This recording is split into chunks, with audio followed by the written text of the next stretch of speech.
Joined us, we showed a little bit of the crappie we caught here at Rainy Lake in the springtime. 2 years we've been up there. Great crappie fishing.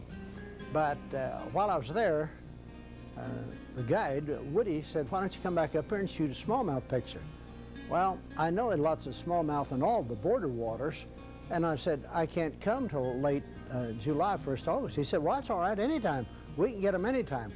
Well, you can get them anytime, but your better fishing is in the spring. You know, and I know that, and I fished up there for all these years. That's the easy time to do it. That's the good time to do it. And, you know, a lot of people think, well, that Ensley just goes where the fishing is the best, at the best time of year, and that's why he does it.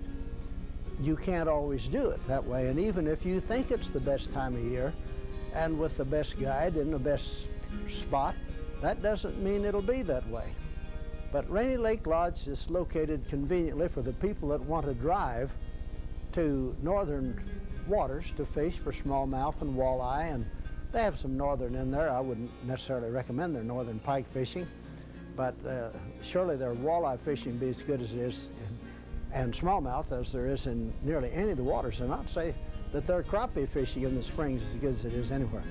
But this is Woody Woods, who operates a guide service out of International Falls. He calls his guide service Woody's Fairly Reliable Guide Service.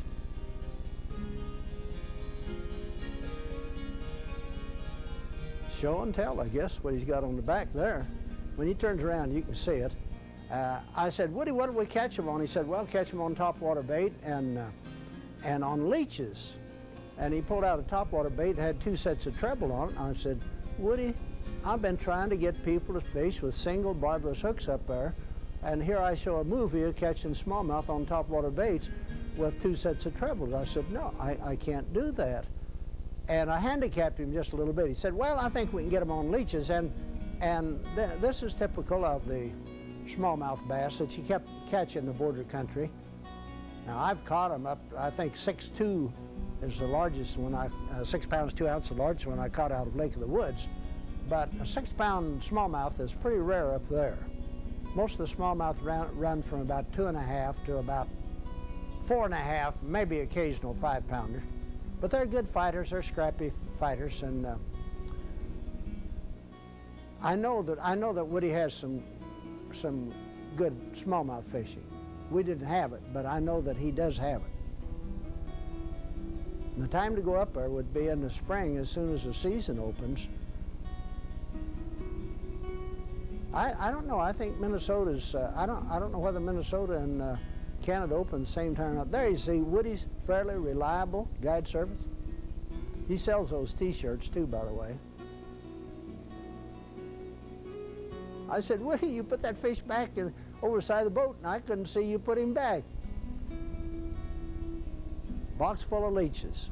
You know, in some areas where the people have never fished with leeches, they'd say, ugh, fish with leeches? But in the North Country, it's quite a thing. We fished over at Lake Sakakawea for walleye, and they were using leeches over there. Nearly anything, I guess, in the North Country will hit a leech. I'm sure northern wood, walleye, smallmouth, brook trout. I don't know whether lake trout hit one or not. I probably won't ever find out either, because I probably won't use it. Now, please understand me. I'm not looking down on the bait fisherman. No way. It takes as much skill to be a good leech fisherman, a good minnow fisherman, as it does any kind of fishing. And if that's what a guy likes, power to him.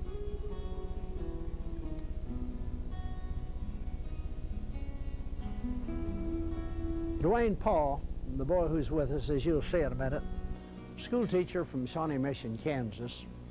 I asked him if he'd like to go up there with us. He likes to fish. I said we might get in some good smallmouth fishing, smallmouth fishing, and I think probably we can get in some walleye fishing. Woody anchored just off of this point. He'd been catching a lot of fish in here, and I think probably he had cleaned them out pretty good too. Woody Woods. He didn't clean that one out. I don't know why, he didn't break his line, he come off. I said, what happened, Woody? He said he got off. I said, how big was he? I said, are you sure? That's how big he was, and that's a pretty big smallmouth, you know? Threw right back in, and I don't know whether they got the same one or not. Could be when you're fishing with bait or when you fish the artificial bait a lot of times.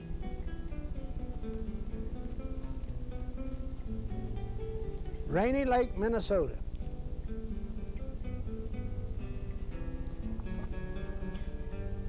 Smallmouth are good fighters, and they're good to eat too, but I hardly ever keep them. In fact, I don't know when I've kept a bass to eat. I'd say 20 years, maybe 25. Throw the bass back and eat the walleye and the crappie.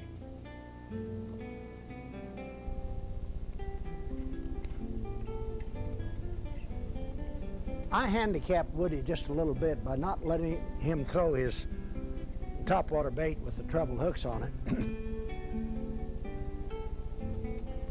But we caught enough to show what it was like up there anyway.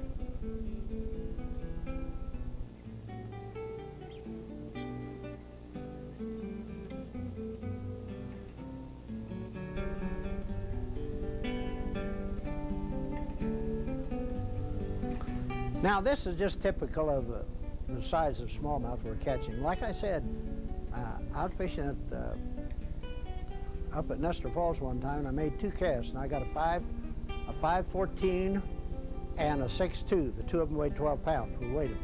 But this is a nice smallmouth, and this is just typical of what you're going to catch out there.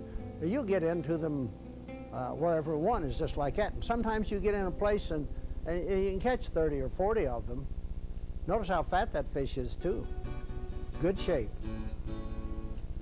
Smallmouth bass, Rainy Lake, Minnesota. Woody's fairly reliable guide service. Good guide to be with, good fisherman, good walleye fisherman, good crappie fisherman. If you want to catch some big crappie in the spring, you get a hold of this guy up there at Rainy Lake Lodge, and he puts you in some big old black crappie. I said, hold him out there where I can see you turn him loose, Woody. Put him back in the water, head down.